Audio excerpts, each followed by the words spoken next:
¿Ok? Y largamos en 3, 2, 1. Bueno, las buenas noches a quienes se están siguiendo a través de las redes. Esta es una webinar de la Agrupación de Cultivadores de Cannabis del Uruguay, de muy reciente formación, y que surgió por la necesidad principalmente de algunas amenazas, o que nosotros identificamos o percibimos como amenaza, como destino, como público objetivo de una ley puntual que regula y permite el cultivo doméstico de cannabis en Uruguay, además de la generación de clubes de cannabis, la marihuana que se vende en las farmacias y bueno, la parte de las empresas y otros etcétera que ha generado esta regulación de la cannabis del Uruguay a partir del 2013. Hoy vamos a tratar un poco el tema del prohibicionismo, de cuáles son los orígenes y cómo nos condiciona en nuestra cotidianeidad actual, ¿verdad? También vamos a tratar algunos casos puntuales de los que se ha hecho seguimiento y también vamos a referirnos desde esa óptica, desde ese principio, explicando el prohibicionismo a través de la citación de algunos casos puntuales, al marco legal. Para esto convocamos hoy a Marcelo Rosal, que es antropólogo y docente de la UDELAR. También citamos a Pablo Méndez, que es periodista de La Diaria y de Revista Martes, y a Lucas Pasolini, quien es abogado. O sea que tenemos un espectro bastante amplio como para interpretar esta propuesta de qué trata el prohibicionismo y cómo se refleja en el cotidiano de cada uno de nosotros hoy por hoy.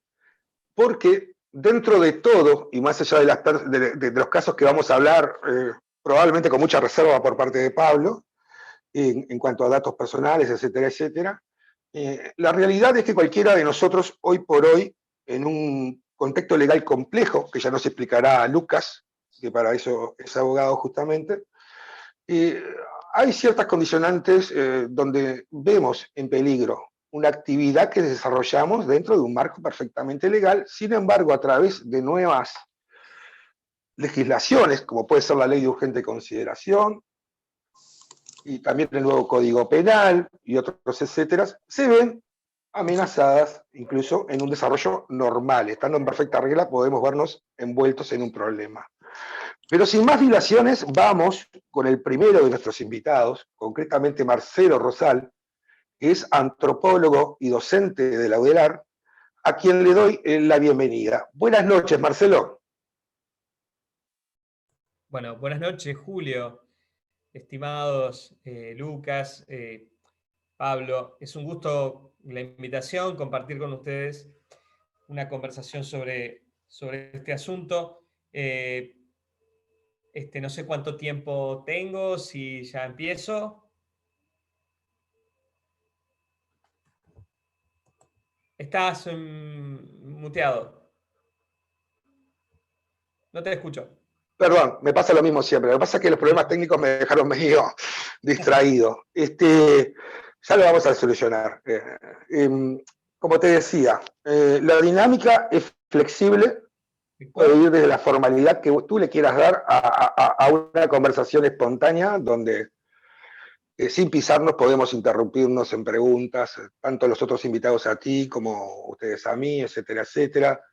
Relajado, te diría, y el límite de tiempo tan extenso como breve quieras ser. ¿Ah? Y te largo una pregunta, si querés, a no ser que ya tengas algo iniciado. Bueno, no, en realidad yo lo que quería comentarles es que voy a basar mi presentación en un artículo que está en este libro,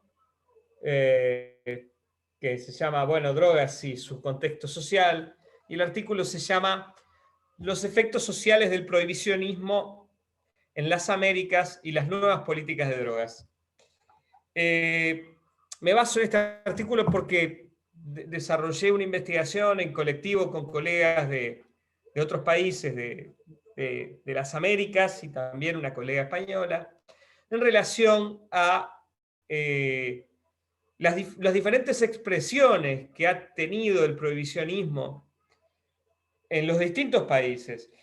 de alguna manera el prohibicionismo se puede definir, ¿no? Se puede definir como un ensamblaje complejo, que incluye aspectos legales, aspectos científico-técnicos, ¿no? O más bien técnicos, porque sería traicionar a la palabra ciencia, considerar así aquello en lo que el prohibicionismo se ha basado y a veces ha traicionado el espíritu de la ciencia, en los prejuicios de diferentes sociedades hegemónicas, y ha trascendido este ensamblaje complejo, ha trascendido diferencias ideológicas que estructuraban en el siglo XX la geopolítica global. ¿No? En el siglo XX estaba el bloque socialista y el bloque capitalista, pero el prohibicionismo los incluía a ambos bloques. También a sociedades de origen cristiano, sociedades de origen musulmán, el prohibicionismo de todas formas estaba allí. O sea que había un amplio consenso, un consenso tal incluso, que es anterior a las Naciones Unidas. De hecho, esta organización, esta Junta de Estupefacientes, es un instrumento de la legislación internacional, pero sobre todo de la institucionalidad transnacional que es anterior a las Naciones Unidas, que proviene de la vieja sociedad de naciones. Entonces, ese complejo ensamblaje se ha ido construyendo durante el siglo XX sobre bases que aunan, como decía, el higienismo de finales del siglo XIX, comienzo del siglo XX, el puritanismo, especialmente en los Estados Unidos, ¿no? Y diferentes formas de etnocentrismo que podemos incluir como característica fundamental del etnocentrismo el creer que los propios valores son los únicos válidos, ¿no? Y que hay algo en el otro, en aquel con el que se tiene una diferencia cultural, que es peligroso. O sea que también el etnocentrismo incluye una dosis de alterofobia, de fobia al otro. Entonces, la alianza entre el higienismo y el puritanismo se da en Estados Unidos de forma determinante y tiene como droga de preferencia para enfocar en el alcohol. El alcohol es donde esa alianza entre puritanismo e higienismo, donde muchas veces grupos de pastores y ligas de damas, vamos a decir, de iglesias, sobre todo en ciudades de mediano porte de Estados Unidos, reclamaban junto a algunos médicos, ¿no?, la prohibición sobre todo del alcohol.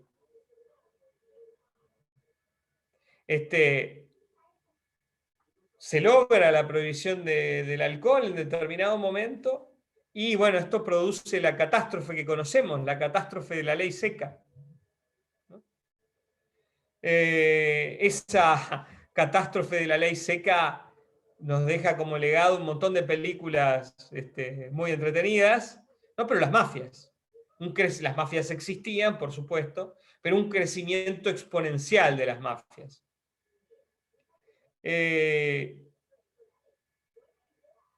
Atravesado este fenómeno de la ley seca y de desarrollo de las mafias, derrota de los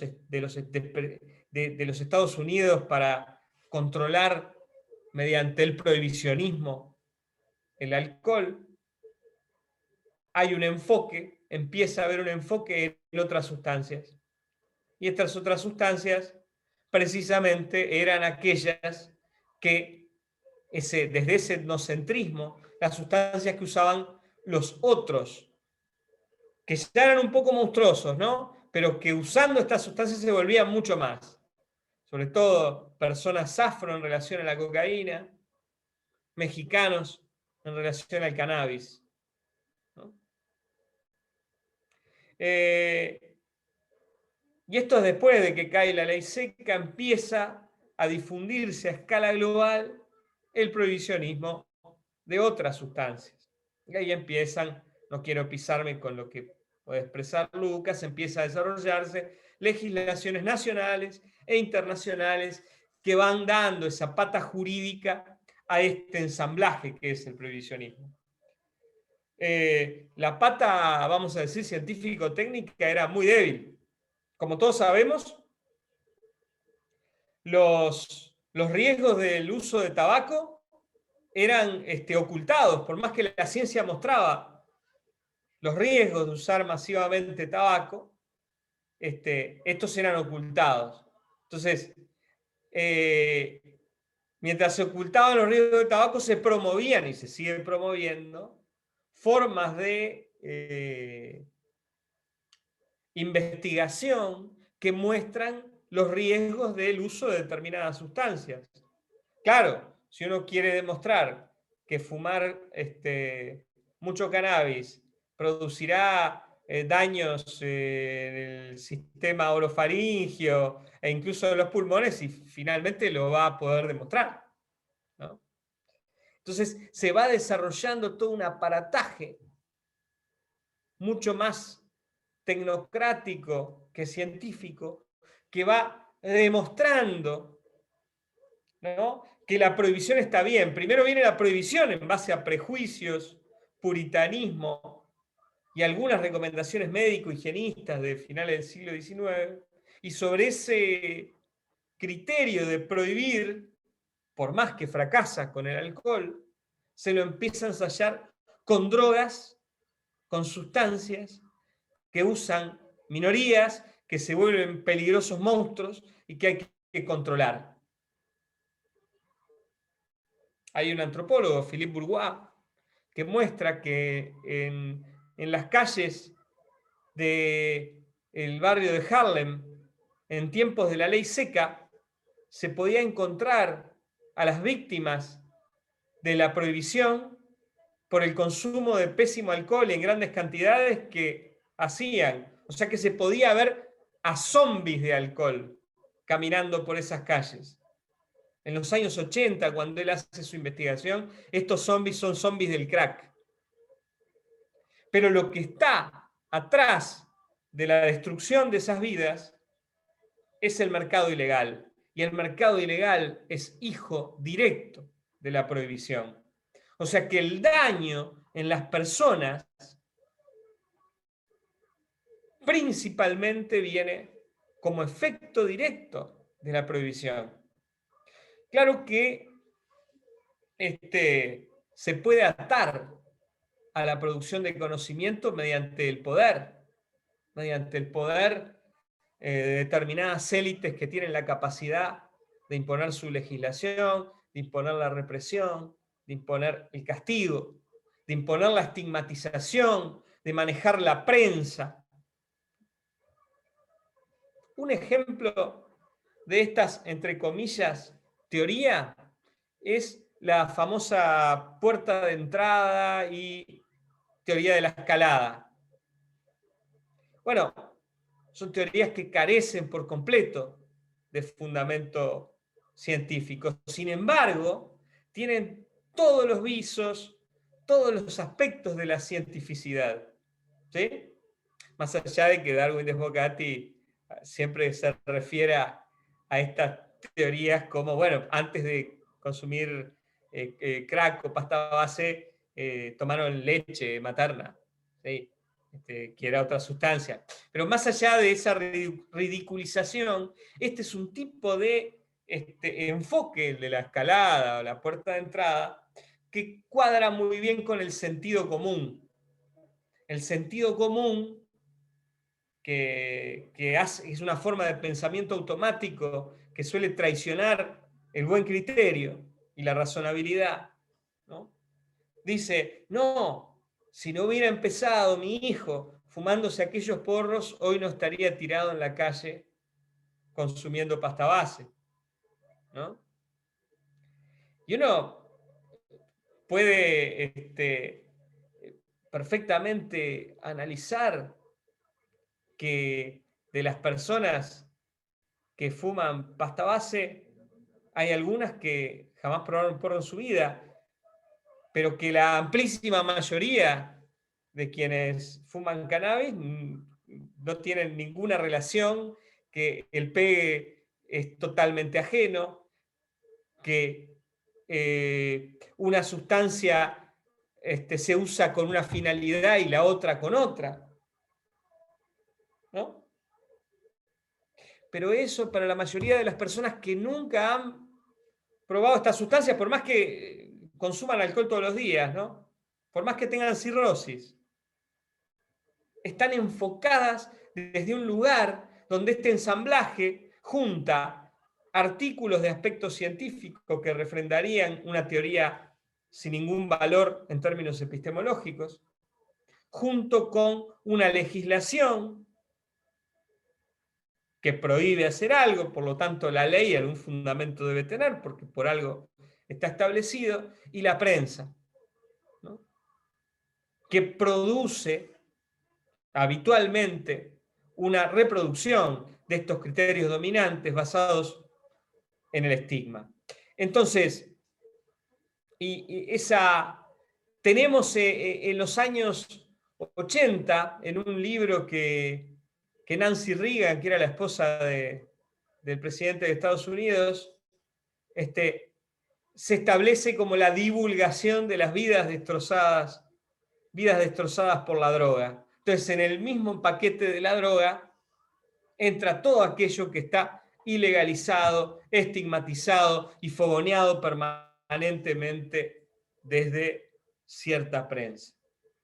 Ese ensamblaje prohibicionista se empezó a caer en determinado momento. Y acá aparece una cosa medio paradojal, que ahora vamos a ver que no es paradojal. Los primeros economistas, desde el campo de las élites, ¿no?, que empezaron a criticar el prohibicionismo fueron los economistas neoliberales. No los neoliberales de ahora, los primeros neoliberales.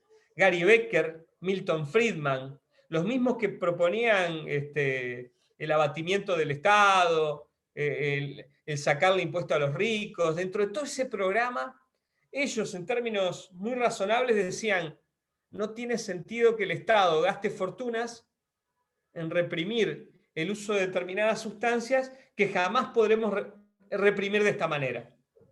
Entonces, en términos muy razonables, estos economistas neoliberales destrozan los fundamentos, vamos a decir, económicos del prohibicionismo.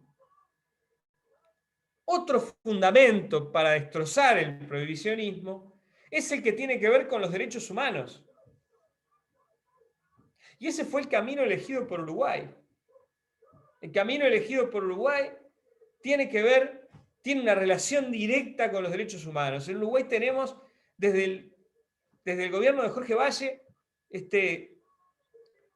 personas en la Junta Nacional de Drogas, en la Secretaría Nacional de Drogas, que han basado su política de drogas en los derechos humanos y que han tenido un horizonte de protección de los sujetos.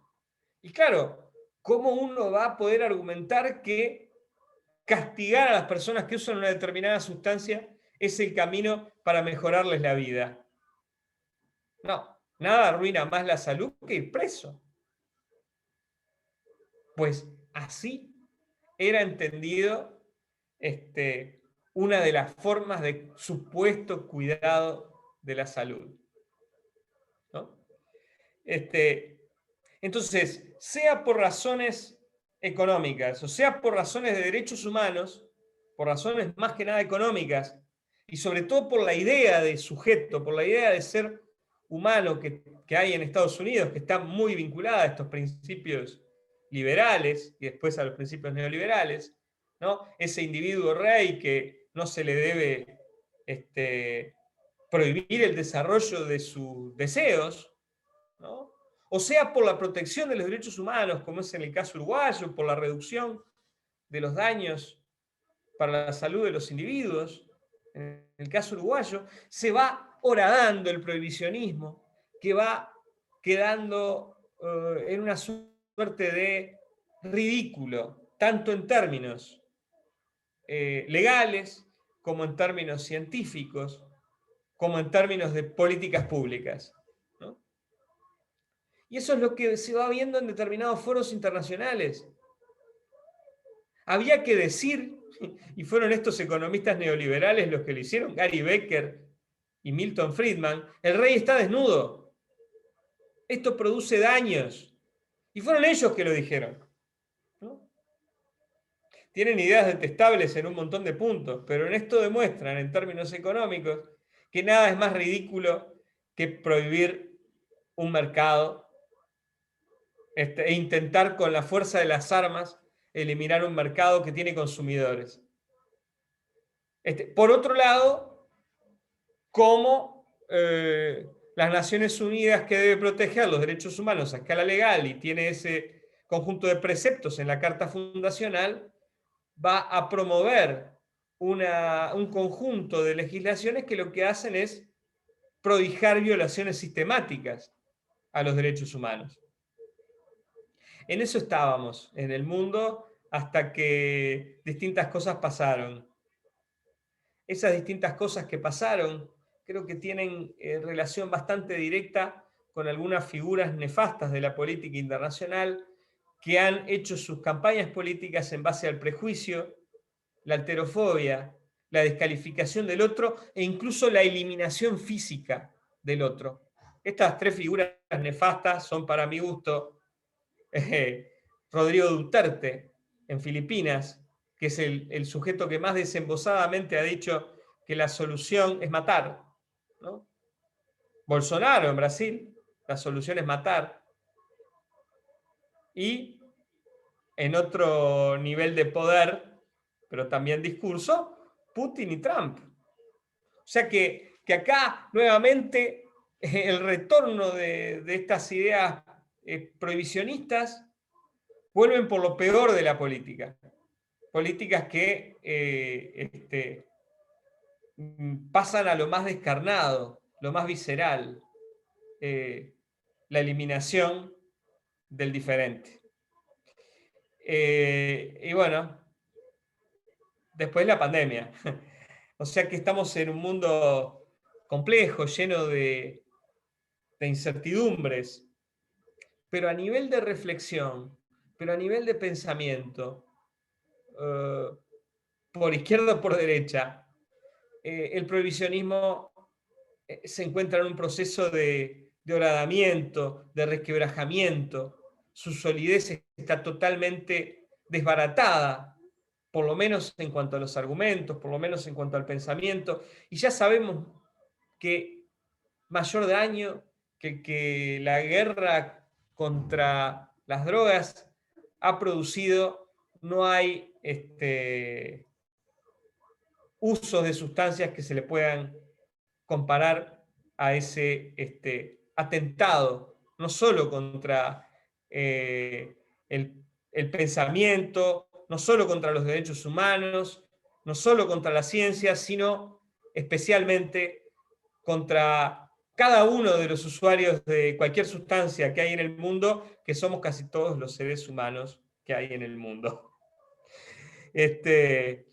Nada, quería iniciar con esto. Creo que me extendí demasiado, pero bueno, la idea es dialogar y sigamos entonces. Gracias. Tranquilo, por favor, gracias a vos.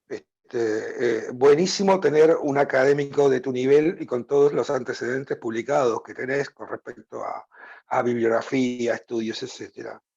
Muy bueno contar con tu conocimiento.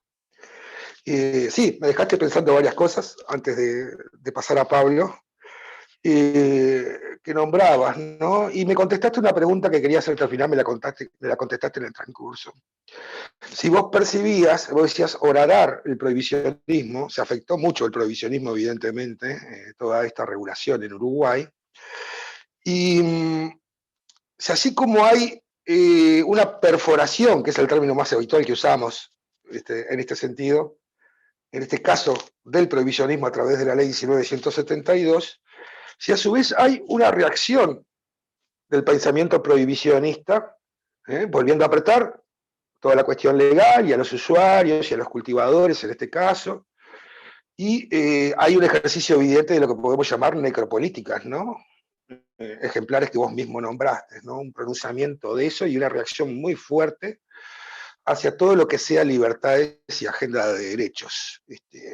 Es como si hubiera estado juntando presión algo y hubiera explotado así. Que es muy cruda en sus manifestaciones esta visión, como vos mismo lo dijiste. Bueno, varias cosas más, pero, sí, recomendar en el sentido histórico de lo que vos hablabas, concretamente de los 30, y de qué significa en una persona, alguien que realmente vivió, un hecho real, la historia de Billie Holiday. Está excelente, se la recomiendo para entender lo que es el prohibicionismo y cómo a través del justificativo de la guerra a las drogas se arruina la vida de una persona que en realidad los cuestionamientos reales no era que se drogara, sino que tenía una canción de protesta. Billie Holiday era una cantante negra de jazz, concretamente, a fin de desplazar ese pensamiento, de aplastarlo, se combate a Billie Holiday hasta su propia muerte a través de la guerra a las drogas, por parte de Anslinger, que es uno de los principales perfiles prohibicionistas históricos que conocemos todos en general, así como vos también hablabas podría ser un Elliot Ness en la ley seca, ¿verdad? Bueno, otra pregunta es si dentro de esa reacción que hoy tiene el pensamiento prohibicionista hacia la agenda de derechos, tenemos nuestros propios Anslingers o Elliot Ness criollos, ¿no? Creo que muchos estarán respondiendo a sí mismos que sí, pero bueno. Bueno, gracias y volvemos ahora a lo que se expresan los demás contigo, Marcelo. Pablo, ¿estás por ahí? Estoy por acá, buenas noches. Bueno, la verdad que es un placer escuchar a Marcelo porque sí, como que está bueno esto, a veces cuando uno como que va siguiendo los casos, se olvida de qué estamos hablando. Entonces viene bien cada tanto que alguien te recuerde de qué estamos hablando. Ver el árbol y perder de vista el bosque, el contexto global. No interrumpo más. El aire es tuyo, Pablo. Pablo Méndez, periodista de La Diaria y de Revista Martes, va a hablar de un seguimiento de casos que él viene haciendo en este contexto actual que hablamos en un principio, y qué es lo que él interpreta, qué lectura hace de esa realidad actual que ya pasó de casos aislados, calculo yo. Sí, totalmente. A mí me tocó agarrar este tema y bueno, lo que pasó un poco fue eso. A partir de marzo se empezó a dar un pico y realmente era casi todos los días había una persona formalizada o una persona con medidas cautelares por tener plantas o por no estar registrado. Entonces, bueno, yo los empecé a seguir. Cada uno de estos casos, hubo un punto en que se tuvieron que agrupar casos por el nivel de casos que había, y además también otra cosa que llama la atención que es que a nivel nacional, o sea, yo creo que no sé si hay un departamento que no tenga un caso en los últimos meses de algún autocultivador formalizado o con medidas cautelares. Me gustaría de repente repasar, elegí al azar 3 o 4 casos, pero en realidad están todos en la prensa, pero está bueno como para refrescar un poco de qué estamos hablando, ¿no? Repasando los datos generales. En Castillos, por ejemplo, un hombre de 25 años enviado a prisión domiciliaria por 90 días. Tenía 3 plantas de cannabis y 775 gramos de marihuana. Además que sí, o sea, se argumenta que bueno, que sí es una denuncia anónima, que hubo escuchas telefónicas. Lo llamativo de este caso es que se utilizó a la Fuerza Aérea. O sea, se agradece a la Fuerza Aérea por haber participado en un operativo en el que se incautaron, repito, 3 plantas de cannabis y 775 gramos, ¿no? Eso da cuenta un poco de cuál es el perfil que ha adoptado el Ministerio del Interior. Yo no puedo entrar en analizar eso, pero simplemente está ese hecho ahí. Se utilizó la Fuerza Aérea, no sé qué elemento, quizás fue, no sé, un dron, no sé qué fue, pero se está utilizando ese tipo de elementos del Estado para este tipo de procedimientos. Después hay otro que es para mí lo elegí porque también es muy emblemático y me parece que representa mucho el momento que se está viviendo. Dos muchachos de 18 y 19 años en una localidad de Canelones, 7 plantas tenían entre los dos, ¿no? Ninguno estaba registrado. Lo mismo, ¿no? Una denuncia anónima y el muchacho deja pasar a la policía, porque la policía le pide si puede pasar voluntariamente a la casa, y pasa. El muchacho tenía 3 plantas. En el fondo de la casa, ven el fondo del vecino, que tenía 4 plantas. Entonces, se reitera el procedimiento. Le golpean la puerta, le piden para pasar, los deja pasar. Bueno, ahora los dos están esperando un resultado del ITF para ver qué pasa con ellos, ¿no? Con todo lo que, imagínense, que implica para una persona, ¿no? Pasar por esa situación.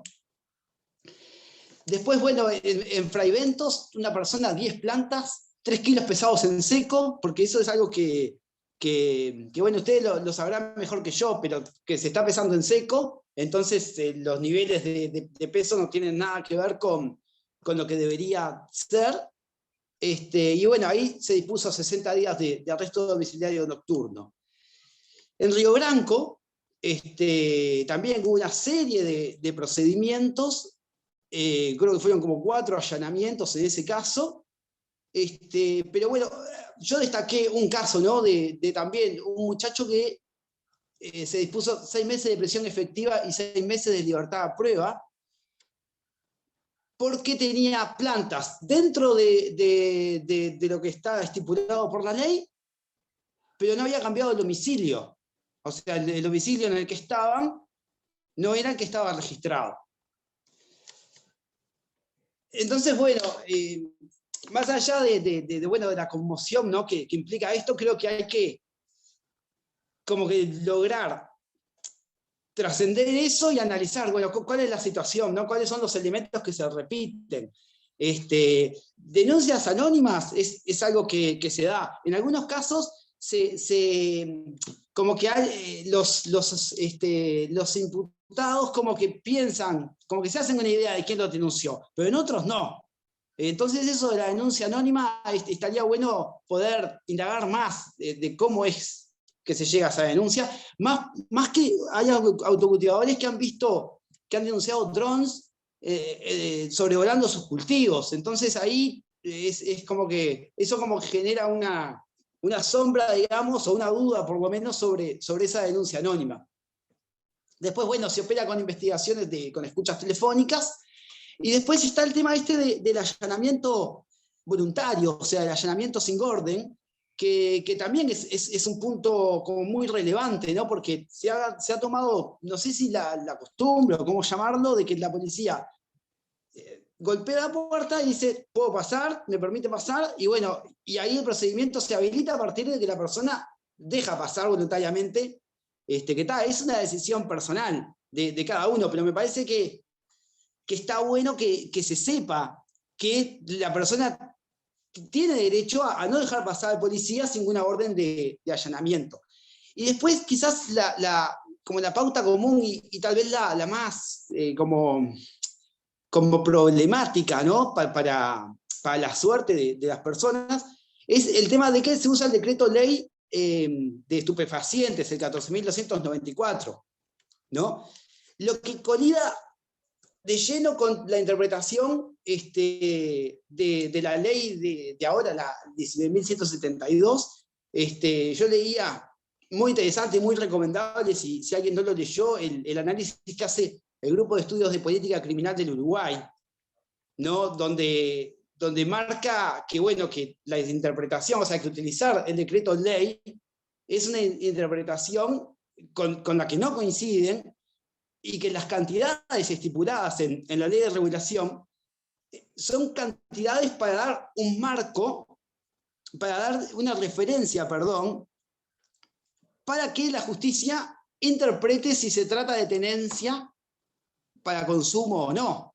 Pero es una referencia, ¿no? Según este estudio, que para mí sería, me parece que en todo este marco hay como muchas batallas por el sentido está bueno dar, me parece.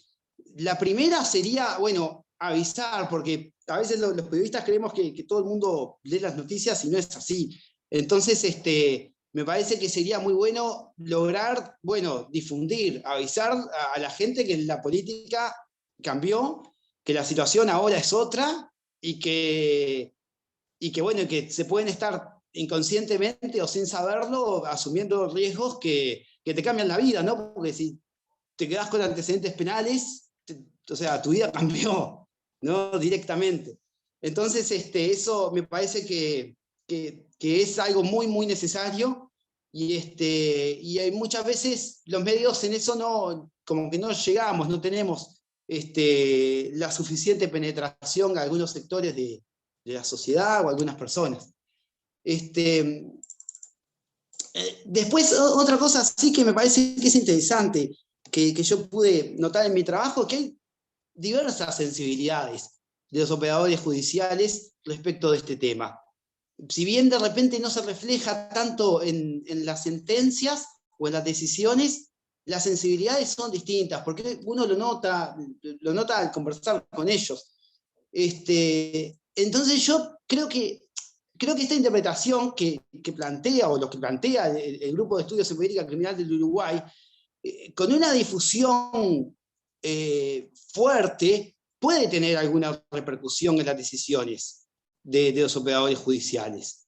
Me parece que estaría bueno por lo menos buscar la forma de que esa interpretación esté arriba de la mesa, porque que a la hora de que un operador judicial tenga que tomar decisiones, tenga esa carta, ¿no? Eso me parece que es interesante. Más considerando, bueno, la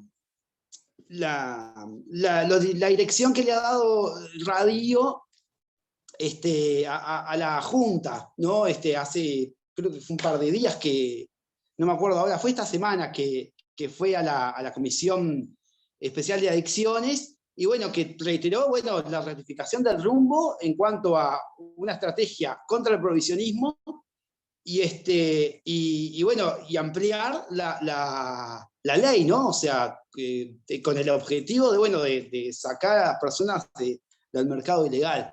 En ese marco, me parece muy, muy adecuada la estrategia que vi, creo que fue en el último comunicado de la coordinadora, en cuanto a reclamar por la institucionalidad y reclamar por la legalidad. Porque aparte, creo que no hay que perder de vista que para mucha gente, de repente es lo mismo 40 gramos que 40.000. O sea, no tiene el tema de las cantidades como presente. Entonces, me parece que es una buena estrategia posicionarse como decir, bueno, yo lo que reclamo es simplemente que se cumpla con la ley.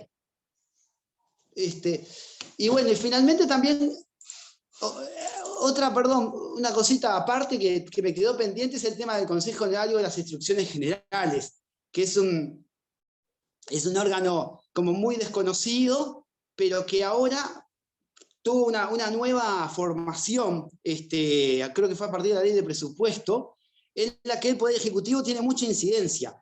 El Consejo Honorario, para los que no saben, lo que hace es, entre otras cosas, como que marca las prioridades de persecución criminal. Y una de las prioridades que se marcó fue el microtráfico, ¿no? Entonces, me parece que vale la pena apuntar Consejo Honorario de Instrucciones Generales para seguirlo, para ver qué hace, para ver qué decisiones toma, ¿no? Porque yo creo que la gran incógnita que está ahora, ya como para ir cerrando, es qué va a pasar en ese vínculo Ministerio del Interior, IRCA, Fiscalía, porque quizás no lo dije, pero muchos de los operativos que se han hecho con inspectores del IRCA, o sea, en esa coordinación. Entonces, bueno, con la nueva postura, con la postura del IRCA, ¿no? Que también despejó algunas dudas sobre los datos, porque eso es verdad y vale la pena mencionarlo, que hay una nota del País que publicó como que la GESEC había aceptado lo que el Ministerio del Interior pedía en cuanto a reclamar los datos, y eso no es así, en realidad es una mala interpretación de la prensa. Pero bueno, en todo este marco, bueno, ¿qué va a pasar con eso? Porque no necesariamente que la Junta tenga este perfil, eso no implica automáticamente que vaya a cambiar algo en el Ministerio del Interior y en Fiscalía, ¿no? Me parece que, o sea, si bien están relacionados, no es una cosa consecuencia de la otra. Entonces ahí habría que ver no solo ver qué pasa, sino tratar de dar esta batalla. Bueno, muchas gracias y disculpen si me extendí demasiado en el tiempo. Muchas gracias, Pablo. Fuiste clarísimo y tocaste cada uno de los temas puntuales muy sintéticamente. Estuvo muy buena tu exposición. Concuerdo totalmente contigo. El reclamo de la coordinadora en cuanto a la institucionalidad es el más acertado, sin dudas. Porque hablamos, y más temprano, de lo que decía Marcelo, por ejemplo, en cuanto a cierta continuidad se desprendía de lo que él decía, ¿no? Continuidad en las políticas de drogas, en el enfoque, digámosle, progresista, desde la época de Valle hasta la anterior administración, e incluso la actual a través de Daniel Radío, quien incluso está mostrando mayor apertura que quienes en su momento regularon al respecto. Ha demostrado una mente abierta y un posicionamiento muy bueno. Ahora, la epistemología, dijera Marcela, yo le llamo la construcción del relato, él me corregirá si se trata de lo mismo o no. Y con respecto a los medios, bueno, cada quien sabe, es una elección si escribe para defender las libertades o escribe para apoyar la represión, ¿verdad? En ese sentido, se pretende presentar esa continuidad como una política de Estado o el logro de que esa reducción de daños o la propia regulación se transformen en políticas de Estado, pero tal cual vos señalás, esa política de Estado no alcanza con pronunciarla, hay que construirla en la realidad. Y acá hay una dicotomía directa entre el posicionamiento de la Junta Nacional de Drogas actualmente y el Ministerio del Interior. Es clarísimo. Aunque la Junta Nacional de Drogas le correspondan las políticas públicas de drogas, el Ministerio del Interior no está reflejando lo mismo. Cosa que se había logrado en anteriores periodos de gobierno y hoy por hoy esa diferencia es notoria para todo el mundo, ¿no? Por más que digan que no haya un conflicto, etcétera, etcétera, aunque no tuvieran un conflicto puntual entre dichas instituciones, se ve afectada la libertad de las personas cotidianamente. Y es ahí donde tiene sentido o no estar construyendo o poder mencionar y que sea real una política de Estado. Es ahí donde está fallando la cosa, en la institucionalidad, en el respeto de la ley y evidentemente cambian las orientaciones políticas. Sí será importante lo que uno decide en las urnas, ¿verdad? Porque todo esto está movido de esto. Decime, Edgar. Tengo una pregunta para el periodista, para Pablo. Dale. La pregunta es la siguiente, dice, tú como periodista a la hora de hacer tu redacción, no solo de redactar lo sucedido, sino también, y si se puede, comentar las partes que están mal en el procedimiento en base a los allanamientos, pesajes, etc. Esto para informar y que no se quede solo en una noticia pelada a que fulanito lo formalizaron y pim pum pam. Esa es la pregunta. No sé si se entendió. Pablo. Ahora sí, perfecto, se entendió la pregunta y es una pregunta, la verdad que muy buena porque siempre, o sea, nosotros tenemos, o sea, si bien yo como periodista, ¿no? Obviamente que no voy a comentar una noticia, ¿no? Sí puedo avanzar en cuanto a, bueno, cuáles son las opiniones, cuáles son las explicaciones, y bueno, nosotros, de hecho, bueno, desde la diaria lo hemos hecho varias veces cuando cubrimos estos casos, de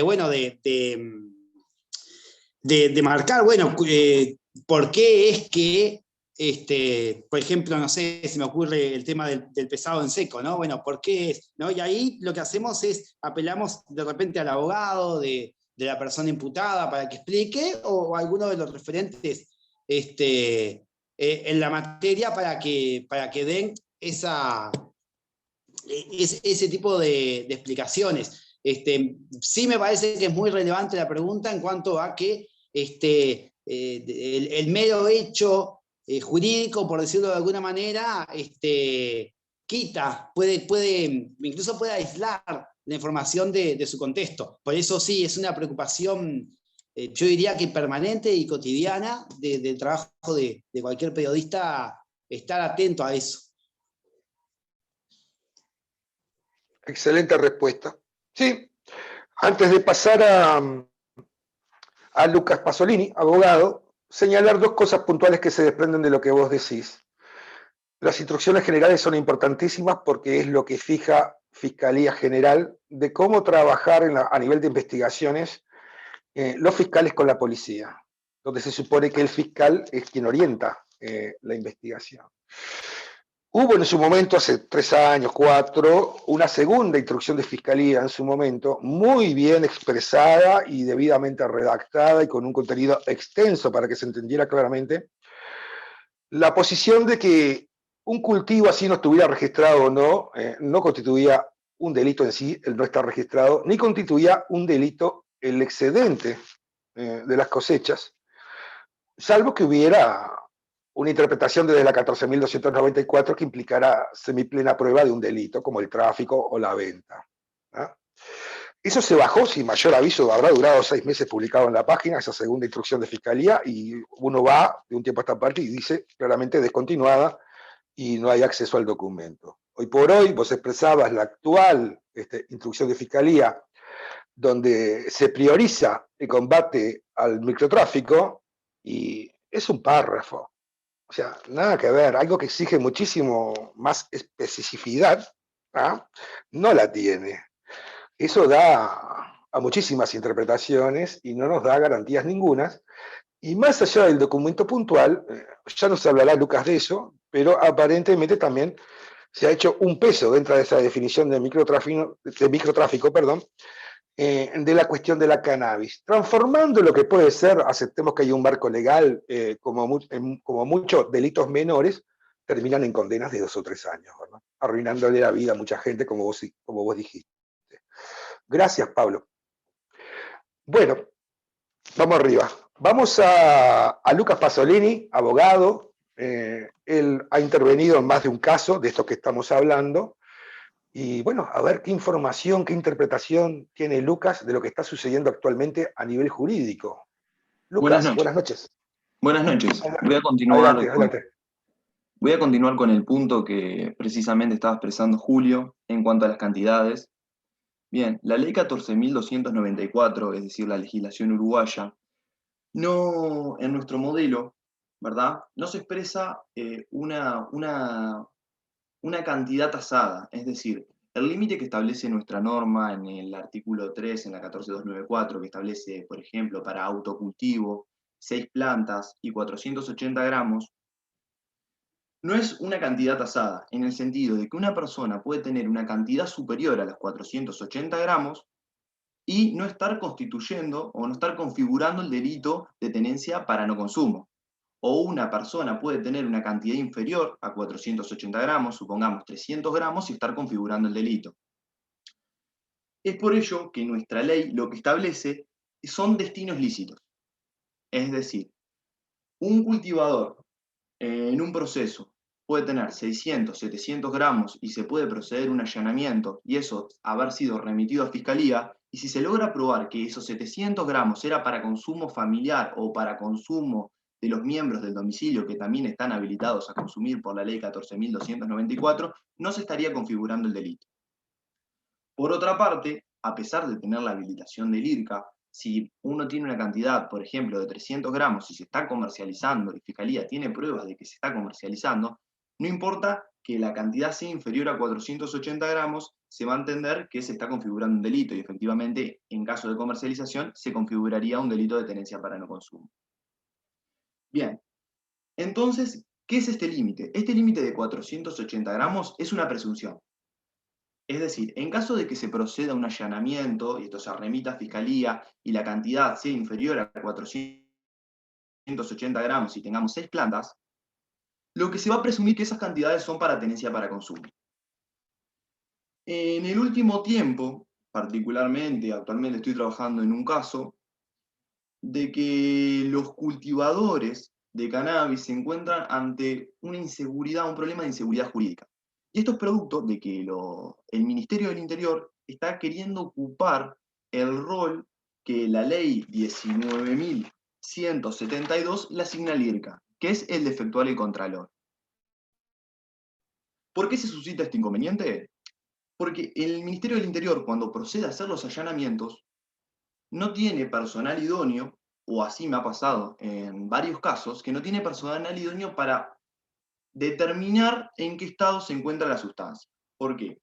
Porque cuando un cultivador cosecha la sustancia, cosecha aproximadamente, supongamos, 1,2 kg, 1,3 kg.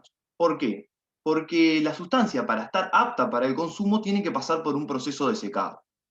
Durante ese proceso de secado, la sustancia pierde aproximadamente un 70% de su peso. Por lo tanto, tiene una producción aproximadamente de 1,180 kg, de 1,100 kg, para entrar dentro de los guarismos de la ley. Es decir, esa sustancia, luego del correcto proceso de secado, va a estar en un peso similar al de 400 gramos. Es decir, cuando la sustancia esté apta para consumo y esté en equivalencia, por ejemplo, con lo que podemos comprar en la farmacia. Es decir, que esté seca, apta para consumir. El problema que se suscita es que se han producido allanamientos cuando recién se efectúa la cosecha. Por lo tanto, cuando se incauta son cantidades superiores a los 480 gramos. Por ejemplo, en el caso particular en el que vengo trabajando, es un muchacho con habilitación del IRCA que se le incautaron 1,180 kg de sustancia que recién había sido cortada hace menos de 48 horas. Incluso la persona que efectúa la denuncia, porque no fue anónima, declara que recién se había efectuado la cosecha. Pero hay cierto desconocimiento por parte de los operadores judiciales porque las únicas pruebas que se le realizaron a la sustancia son una prueba de pesaje y una prueba de reactivos. En la prueba de pesaje, inclusive, se tomó en cuenta el peso de la bolsa con la cual había sido retirado la sustancia vegetal del domicilio, y también se tomó en cuenta, y no se separaron, diferentes ramas que no tenían flor, que a efectos no debería contabilizarse. Y luego se realizó una prueba de reactivos, que la prueba de reactivos consiste en que se aplica un producto químico y si es reactivo, si el THC es superior a un 1%, la sustancia adquiere un color rojizo, amarronado. Pero lo que no se determinó es en qué estado se encontraba esa sustancia, si era sustancia que ya estaba apta para el consumo, es decir, que ya había pasado por ese proceso de secado, o era sustancia que recién había sido cosechada. Por lo tanto, los cultivadores, hoy por hoy, ante parte del desconocimiento de los operadores jurídicos, se encuentran frente a inseguridad jurídica. ¿Por qué? Porque si justamente tenés un allanamiento en el proceso de cosecha, podés encontrarte con una cantidad superior a los 480 gramos y Fiscalía, en esos casos, en los casos de que se supere ampliamente los 480 gramos, decide formalizar por el delito de tenencia para no consumo, que después va a explicar las consecuencias que ello puede implicar. Pero lo que hay que tener claro es que si una persona cosecha en esas cantidades, es porque quiere estar dentro del marco de la ley. Porque siempre se tiene que efectivizar ese proceso de secado. Bueno, volviendo a las consecuencias que puede tener ser formalizado por tenencia para no consumo. Si se formaliza por el artículo 31 de la 14294, tenencia para no consumo, que lo prevé en el artículo 31, tenemos varios inconvenientes procesales. El primer inconveniente procesal es que la fiscal, si decide formalizar, tiene la obligación, así lo establece el artículo 224 del CPP, de solicitar la prisión preventiva. Otro factor que es también procesal, que juega en contra en este tipo de delitos, es que por la naturaleza del delito, para que se conceda prisión preventiva se tiene que cumplir con una serie de requisitos. Los requisitos que se tienen que cumplir para que el juez conceda la prisión preventiva es que exista semiplena prueba del ilícito, es decir, que el fiscal tenga un elemento que le otorgue cierta fehaciencia de que esa persona configura el delito. Y por otra parte, una serie de riesgos que se tienen que configurar. Entre los riesgos encontramos el riesgo de fuga, el riesgo de entorpecimiento de la investigación, riesgo para la sociedad, riesgo para la víctima.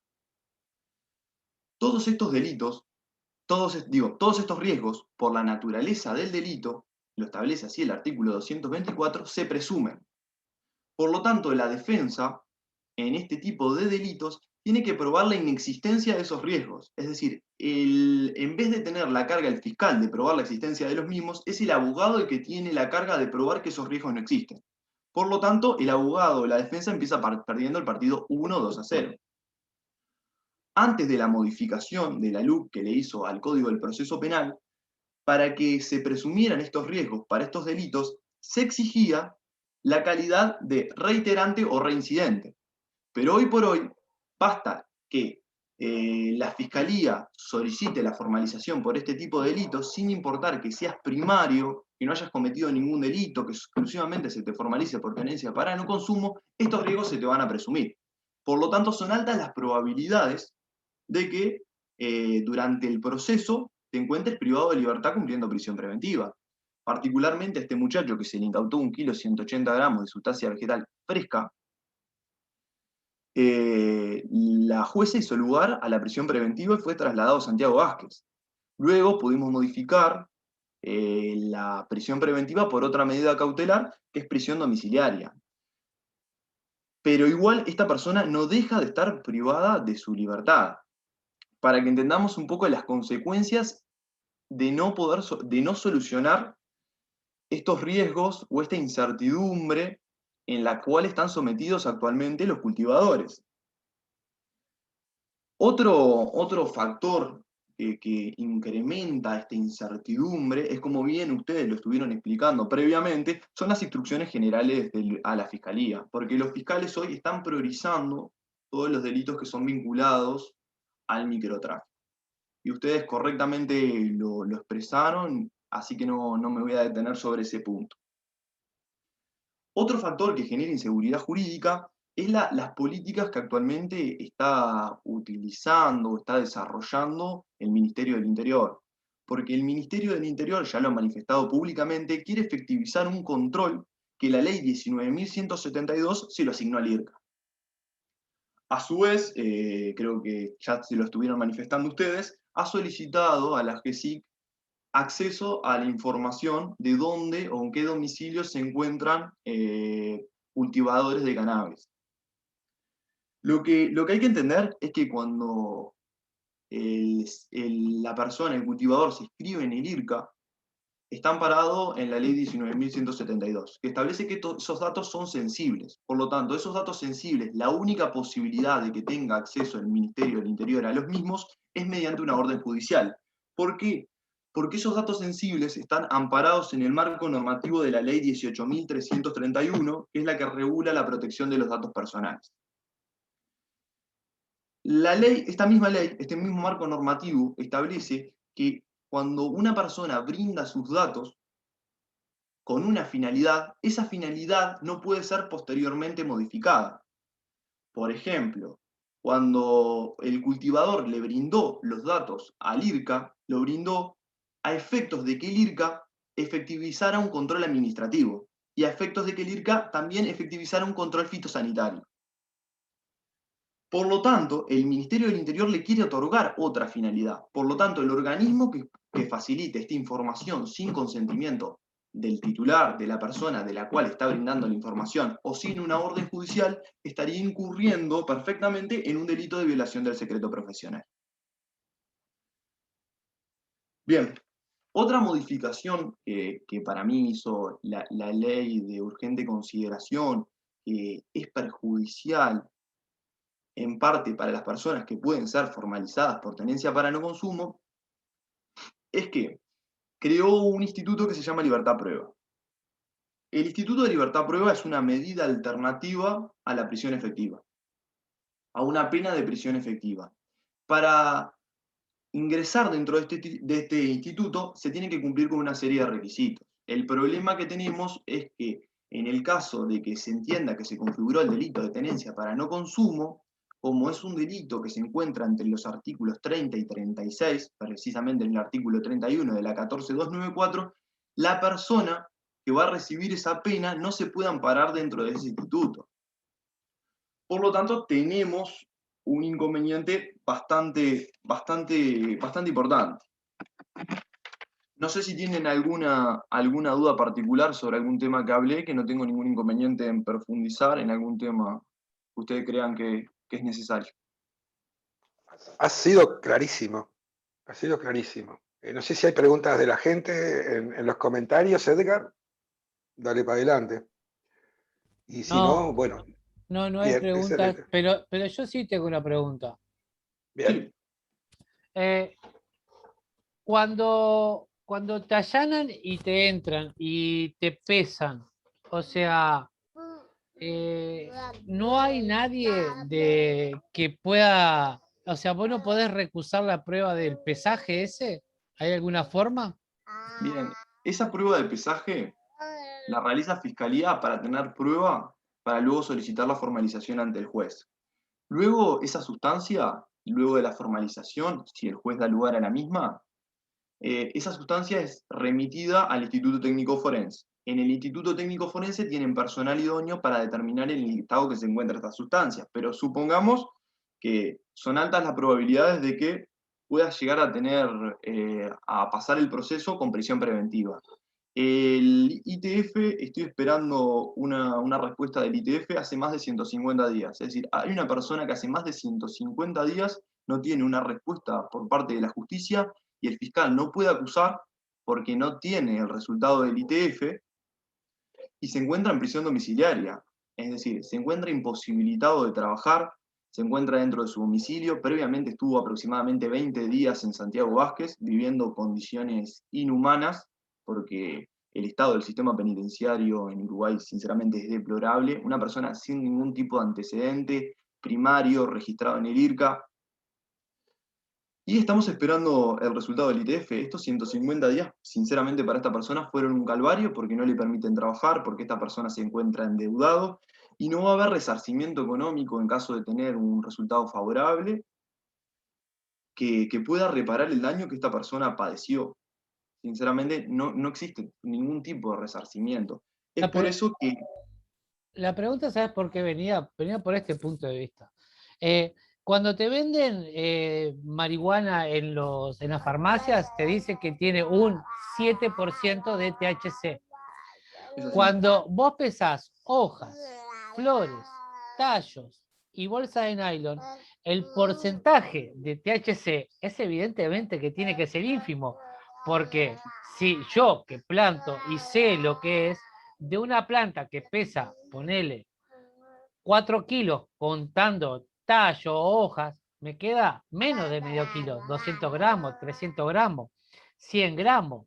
Entonces, ¿cómo es que te pueden decir que te van a procesar por tener una planta de marihuana si el porcentaje de THC en referencia a todo lo que te pesaron es mínimo? Sería casi Bien. prácticamente como si fuera una planta medicinal. Yo me refiero a ese tema porque el porcentaje de THC, que es por lo que te procesan, tiene que ser mínimo, siendo que te pesan el tallo, la hoja y todo eso. A ver, por ahí viene la mano. Esa es mi pregunta, Lucas. Bien, perfecto. Si es superior a un 1%, automáticamente la prueba de reactivos cambia de color la sustancia química que se le aplica y se entiende de que está comprendido. Por ejemplo, particularmente en este caso que se le pesó 1,180 gramos, la persona ya había efectivizado la cosecha, es decir, no se tuvo en cuenta la planta, sino lo que se tuvo en cuenta fue diferentes ramas, más o menos aproximadamente de este tamaño, que tenían flor, algunas que no, que fueron pesadas. Es decir, pero luego eso se remite a ITF. ITF va a determinar cuánto efectivamente fue la cantidad, porque la ley 14.294, vuelvo de vuelta al mismo punto, establece un nivel de producción anual, que son 480 gramos. Por lo tanto, a lo que se está refiriendo es a lo que es apto para consumo, que es la flor particularmente. No se está refiriendo a la planta en su conjunto. Y el que puede determinar luego si esa cantidad efectivamente o si esa persona efectivamente estaba produciendo por arriba de los 480 gramos es el Instituto Técnico Forense. Y volvemos de vuelta a lo mismo, tener una cantidad superior a 480 gramos no constituye el delito. Es decir, vos podés tener 600, 700, 800 gramos que no vas a constituir el delito si vos lográs probar, lamentablemente, de que esa cantidad era para consumo personal. Eso sí, cuando la cantidad es bastante superior a los 480 gramos, el que va a decidir si esa cantidad o no era para una finalidad lícita o ilícita es el juez. El juez, lo establece la 14294, a través de la sana crítica, es decir, a través de sus convicciones morales, a través de sus principios, a través de su experiencia, es el que tiene que determinar, bueno, el Instituto Técnico Forense me dio este resultado, la cantidad es tal, por ejemplo, si la cantidad es inferior a 480 gramos, no creo que haya ningún tipo de inconveniente porque la presunción juega a tu favor.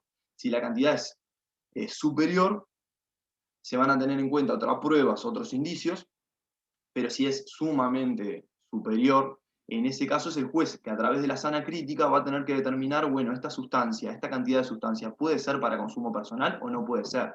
Obviamente ahí vamos a estar bajo la discrecionalidad del juez y va a depender muchas veces del criterio del juez que te toque, porque la sana crítica, cuando un juez resuelve a través de la sana crítica, resuelve a través de su experiencia, y no todos tienen la misma experiencia, no todos tienen los mismos principios morales, por lo tanto, se genera cierta incertidumbre. Por eso siempre lo recomendable, a pesar de que tener una cantidad superior a 480 gramos o tener una cantidad superior a 6 plantas no sea un delito per se, o no estar inscrito en el IRCA tampoco sea un delito, que esto no lo había comentado. El registro tiene simplemente una finalidad administrativa y así lo entendió la jurisprudencia, por ejemplo, en el fallo de la sentencia 331 del 2014 del Tribunal de Apelaciones de Segundo Turno. Inclusive la ley 19.172 le asigna al IRCA una posibilidad de sancionar, lo establece en el artículo 40, que en el caso de incumplimientos de estas obligaciones administrativas, el IRCA tiene una serie de amonestaciones que pueden ir desde apercibimientos hasta multa, decomiso, destrucción de la sustancia. Es decir, una persona que no tiene la habilitación del IRCA, la jurisprudencia entiende que no está cometiendo un delito, pero igual siempre es aconsejable por parte de las defensas, de parte del abogado, o mi recomendación personal es estar inscrito en el IRCA y tener siempre cantidades inferiores a 480 gramos y no más de 6 plantas. ¿Por qué? Porque luego va a quedar a criterio de la sana crítica del juez o podés transcurrir un proceso con prisión preventiva o con prisión domiciliaria. Porque hasta el momento esa inseguridad jurídica que vienen padeciendo los cultivadores, como bien lo expresaba Pablo, con diferentes casos, en los cuales claramente desde mi perspectiva no se configuró el delito, lamentablemente muchas veces se ven sometidos durante el transcurso del proceso a medidas cautelares que dañan de una forma, digámosle, demasiado lesiva para el delito al individuo. Y cuando estamos hablando de personas que muchas veces no tienen ningún ingreso a ningún sistema penitenciario y ni siquiera tienen antecedentes. Lucas, entonces, discúlpame, para cerrar mi pregunta y hacerte otra vez que están haciéndote acá en el chat de Facebook. Entonces, si por más que te pese en tronco, rama, hoja, lo que sea, con que ya tenga más de un 1% de THC, ya está, es reactivo, positivo. Eso da prueba de reactivo, pero lo que se tiene en cuenta para la ley 14.294 en el artículo 3, lo que tiene en cuenta específicamente es la producción de la flor, es decir, la producción de la flor y si, por ejemplo, tallos, hojas, todo eso no se tiene en cuenta a la hora de ver si se superó o no se superó cierto límite. El problema, sinceramente, radica es que en cuanto el fiscal efectúa la detención de una persona, supongamos, se efectúa un allanamiento, 6 de la tarde, a las 7 de la tarde esa persona se la detiene, el fiscal tiene 24 horas para celebrar la audiencia de formalización. Por lo tanto, las pruebas que pueda recabar o realizar el fiscal tiene un tiempo muy acotado para solicitar la formalización. Y en esa audiencia de formalización es la que se decide si esa persona va a transcurrir el proceso en libertad o va a transcurrir el proceso en prisión preventiva o con otra medida cautelar. Una pregunta que te hacían desde el Facebook de Sky, no sé, así es dice, buenas Lucas, yo Seba, dice, ¿se podría por parte de las personas mal formalizadas hacer una demanda? Bien, bien. En el caso de que, obviamente, en el caso de que hay prisión preventiva, no hay discusión por parte de la jurisprudencia de que hay responsabilidad judicial y se puede efectivizar una demanda porque hay un error judicial y no hay que olvidarse que una prisión preventiva, cuando una persona se lo condena a una prisión, se lo condena entre comillas, es sometido a una prisión preventiva u otro tipo de medida cautelar, es una persona que es inocente. Porque es una persona que no tiene sentencia de condena. Una persona es inocente hasta el momento que tiene una sentencia de condena. Inclusive cuando se determina si corresponde o no a la prisión preventiva, el proceso recién está comenzando. Como dijimos, si una persona se la detiene, a 24 horas se realiza la audiencia de formalización y en esa misma se decide si va a prisión preventiva, si transcurre el proceso de libertad o con otra medida cautelar. Claramente, en el caso de que exista prisión preventiva, creo que es indiscutido de que el daño, que existe un daño y que el Estado tiene la obligación de repararlo. Impecable. Bueno, espero que la pregunta de Sebastián haya quedado respondida. E internamente me preguntaba si me acordaba quién era Kai Bai, y sí, es Sebastián Santana, que vos conocés bien. Buenísima tu exposición, Lucas. Varias conclusiones a través de las expresiones de los tres. Y la inseguridad jurídica máxima se está dando en combinación con los operativos y la mala interpretación de la ley y el momento de desarrollo de nuestros cultivos, que es ni más ni menos que la flora o consecuentemente la cosecha, que siempre va a marcar exceso para la mayoría de nosotros. Y a medida que van pasando los años, cada vez cultivamos mejor, vamos ganando experiencia, así perfectamente podemos tener 6 plantas y estar en verde excedidos de esos límites administrativos que la ley marca. En ese sentido, lo que rescato es una vieja deuda del IRCA desde su principio, de brindar capacitación a los jueces y fiscales, conocimiento de lo que son los procesos de cultivo. En ese sentido, creo que la sana crítica no es lo mismo, opine lo que opine moralmente, un juez que esté informado a un juez que no lo esté. Entonces me parece fundamental. Y otra cosa que quedó en el tintero, para señalar algo positivo, dentro de todo este proceso que es bastante complejo, se logró por lo menos frenar un poco el pedido de acceso a los registros, lo cual ya es muy importante, y hay un pronunciamiento puntual de quienes son responsables de las políticas públicas de drogas. Distintas asociaciones y agrupaciones que están en el tema cannabis se han ido reuniendo con Radio en este proceso reciente, y se señaló el tema también de la interpretación por parte de los propios inspectores del IRCA a la hora de acompañar un allanamiento o realizar una inspección normalmente. Donde Radio se mostró dispuesto a generar un ámbito de diálogo entre cultivadores o sociedad civil organizada con los propios inspectores del IRCA al respecto. Bueno, por temas de pandemia y por la importancia que se le da en la agenda a los distintos temas, ya veremos cuándo surge, pero esa posibilidad es firme y fue expresada por el propio secretario general de Drogas, lo cual también es muy positivo. Piano piano se va lontano, dice un dicho. Yo les agradezco muchísimo, la información ha tenido un altísimo nivel, han sido muy claros, y brevemente les pido, porque acá también ha habido un alineamiento sobre una misma temática de distintos actores, de distinta procedencia académica, periodismo, abogacía y antropología, ni más ni menos. Entonces pido en el mismo orden que en principio, a Marcelo, a Pablo y a Lucas, que brevemente, expresen sus conclusiones sobre lo que han escuchado de uno y del otro, y principalmente señalar si es opinable, si está sustentado, que en Uruguay, por parte de algunas instituciones públicas, más allá de la falta de coherencia a la hora de hablar de una política de Estado, ¿verdad? Eso tiene que estar bien fundamentado para señalarlo, si por parte de algunos actores políticos institucionales hay una vuelta a la guerra a las drogas. Esa es la pregunta puntual y cualquier conclusión puntual o temática que les haya quedado en el tintero, brevemente. Marcelo. De la acción colectiva, el pacifismo creo que es la que más adhesión ha logrado en la humanidad. Sean las figuras de Gandhi o de Mandela o del movimiento hippie en relación a la guerra de Vietnam. Ningún movimiento de cualquier sociedad humana recoge más adhesión que el pacifismo. Y creo que lo que hay que ofrecerle al espacio público, a la discusión colectiva, a la política en el sentido mayor de la palabra, es pacifismo.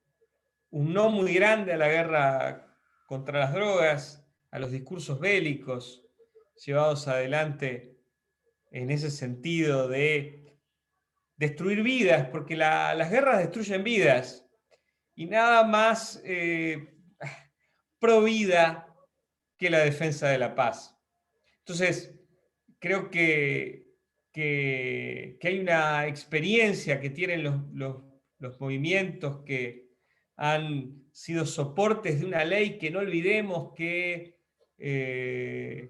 la ley de regulación y control de cannabis es una ley que cuando empezó no tenía una mayoría atrás, y que a medida que fue pasando el tiempo fue construyendo ese consenso, fue construyendo ese apoyo a la ley. Creo que es momento de, no de tomar las armas, sino de tomar la paz en las manos, los argumentos en las manos, mostrar desde el punto de vista de la prensa, mostrar cabalmente y también desde el punto de vista de las ciencias sociales, el sufrimiento de las personas, el sufrimiento inútil, ¿no?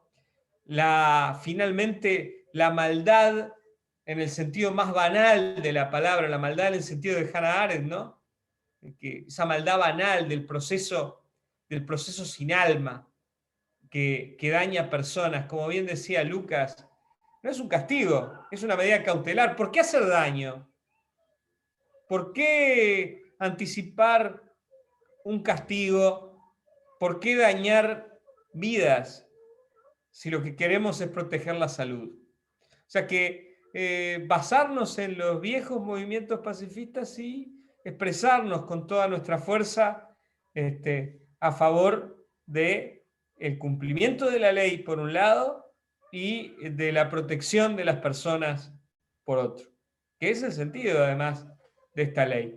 Entonces creo que ahí, tanto desde el campo jurídico como el campo de las ciencias sociales, pero fundamentalmente del periodismo y el activismo expresado por vos y el grupo de cultivadores, está a mostrar las ventajas que tiene la paz y las desventajas que se cuentan en víctimas que tiene la guerra. Sin duda, muchas gracias por tus apreciaciones en cuanto a lo que hacemos, como tantos otros compañeros en distintas agrupaciones. Y sí, nosotros no empuñamos armas, empuñamos nuestros cogollos y fundamentamos la defensa de nuestros derechos y libertades, ¿no? Y tratamos de ampliarlos, es simplemente eso. No seremos Gandhi, pero un cultivador, la diferencia principal con el narcotráfico es que un cultivador, haga lo que haga y sea cual sea el destino de su cosecha, no va a andar con una ametralladora abajo del brazo, por decirlo sencillamente. Muchas gracias. ¿Pablo? Bueno, muchas gracias. La verdad que suscribo las palabras de Marcelo. No, a modo de conclusión sí me parece importante como la importancia que tiene escuchar, ¿no? Porque no tanto yo escuchando a Marcelo como a Lucas, uno aprende cosas, ve cuestiones de diferente óptica, o a veces refresca algún concepto que no tiene tan presente. Entonces, para mí eso me parece muy importante, fue algo que justamente decía Marcelo, que los consensos, se construyen, ¿no? Y uno los construye con información y en ese intercambio. Y eso a mí me parece importante, porque yo creo que si hay hoy en Uruguay una guerra a las drogas, que creo que sí que la hay, también es porque hay gente que la respalda, porque entiende que eso es lo correcto. Entonces ahí también hay responsabilidad, ¿no? y causas, ¿no? Ahí es algo que me parece que es donde también se juega mucho la batalla, ¿no? En cómo construimos un consenso, ¿no? Si uno piensa, no sé, en qué pasó con las guerras a las drogas, por decir, algo cercano en México. ¿Qué pasó con la guerra de las drogas con el Plan Colombia? Bueno, ¿no? O sea, ¿qué estamos haciendo y por qué en los hechos estamos respaldando, ¿no? A nivel de población global estamos asumiendo que esa es la política, esa es la política que se votó. Bueno, no sé eso. Creo que si hay algo que queda por hacer, bueno, es conversar mucho, hablar mucho y sobre todo brindar mucha información que sea de calidad y honesta. Muchas gracias y bueno, también nuevamente gracias por la oportunidad de participar en este encuentro. Por favor, Pablo, muchísimas gracias a vos, y sí, es lo que estamos tratando de hacer, brindar información objetiva y bueno, plantear humildemente pero con razón qué es lo que pasa con nuestras libertades y derechos, ¿verdad? Lucas Pasolini, por favor. Bien, a modo de conclusión, coincido plenamente con las posturas que plantearon tanto Pablo como Marcelo. Esta es una posición más que nada filosófica, pero pienso desde que exista demanda por un bien o por un servicio va a existir oferta. Por lo tanto, ya se ha demostrado empíricamente que el combate directo a las drogas, al tráfico y el prohibicionismo no ha funcionado en ningún lugar del mundo y a lo largo de la historia. Y como siempre, como decía Kelsen, las normas tienen una eficacia, que la eficacia es el cumplimiento que le da la población en general a una norma que crea el legislador.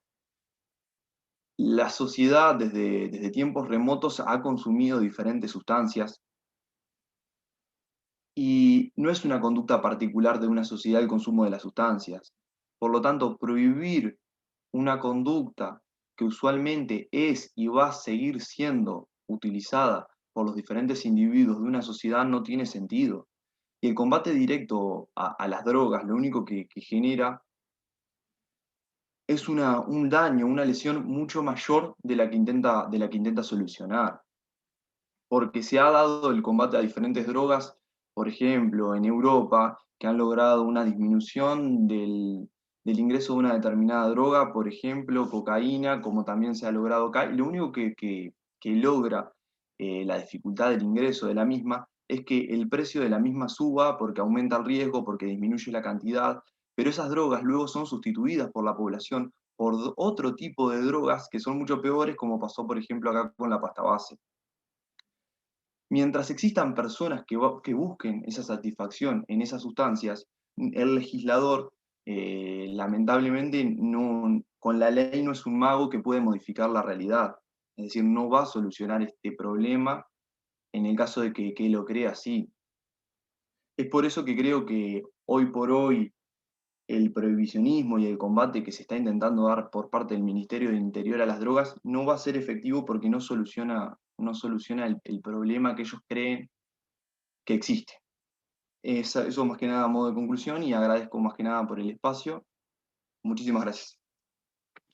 Muchísimas gracias por tus aportes y conocimiento, Lucas. Fundamental la pata legal, la pata jurídica en esto y la defensa puntual ante un problema.